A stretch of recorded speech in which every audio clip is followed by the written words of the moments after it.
రైస్‌లో కూడా sugars correct. ఉంటాయి. చపాతీలో కూడా ఉంటాయి. ఏదైతే వీట్ ఫ్లోర్, రిఫైన్డ్ ఫ్లవర్స్‌లలో ఉంటాయని అంటున్నారు. కరెక్ట్. సో, మరి వాళ్ళ ఫుడ్ డైట్‌లో ఇవన్నీ కూడా కొంతమంది రైస్ తినకుండా ఉండలేరు. కరెక్ట్. సో, వాళ్ళు దానికి ఆల్టర్‌నేట్‌గా ఏది యూజ్ చేసుకుంటే బెటర్ అంటారు? యెస్. మీరు డయాబెటీస్ అనేది ఇప్పుడు ఒకవేళ బయటపడ్డదని తెలుసుకుంటే, షుగర్స్ కట్ డౌన్ చేశారు.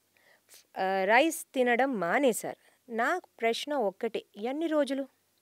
జీవితాంతం అయితే రైస్ మధ్యలో క్రేవింగ్స్ వస్తూ ఉంటాయి. క్రేవింగ్స్ కాదు. ఇప్పుడు మీరే ఇంట్లో ఫంక్షన్స్ అవుతాయి, రైట్? చుట్టాలింటికి వెళ్తాను, రైట్? నన్నే అడుగుతారు, "టీ తాగుతారా? భోజనానికి రండి." అక్కడ వెళ్ళి మొహమాటము, చెప్పలేము షుగర్ వచ్చిందని చెప్పేసి. హ్మ్. టీ వద్దు అంటే వాళ్ళ మనసు నొచ్చుకుంటుంది. నేను భోజనం చెయ్యను, రైస్ వద్దు అని చెప్పలేరు. వాళ్ళకి ఇబ్బందయిపోతుంది.